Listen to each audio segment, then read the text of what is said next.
Militer Rusia memperbarui informasi operasi khusus militer di Ukraina dalam 24 jam terakhir.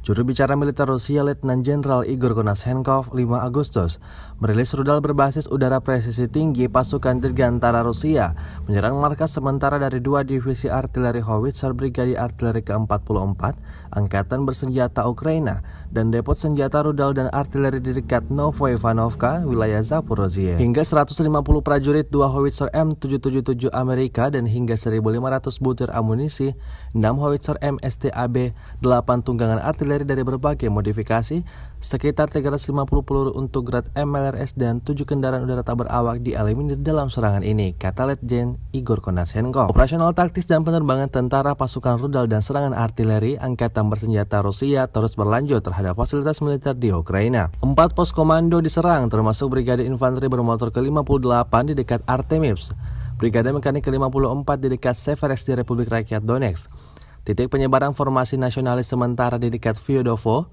di wilayah Dnepropetrovsk, serta 182 area personel Angkatan Bersenjata Ukraina dan konsentrasi peralatan militer. 2 senjata rudal dan artileri serta gudang amunisi dihancurkan di dekat Artemovsk di Republik Rakyat Donetsk, kata Igor Konashenkov. Secara total, 261 pesawat Ukraina dan 145 helikopter, 1.685 kendaraan udara tak berawak dieliminir Rusia sejak awal operasi khusus.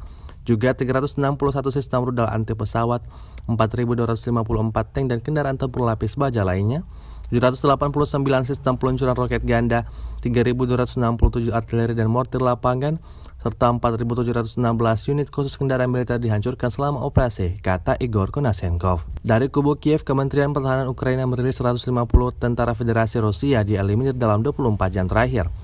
Total 41.650 tentara Rusia tewas sejak awal konflik hingga hari ke-163.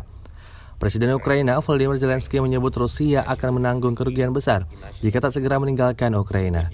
Sejarah akan mencatat penjajah akan menanggung kerugian, kata Zelensky.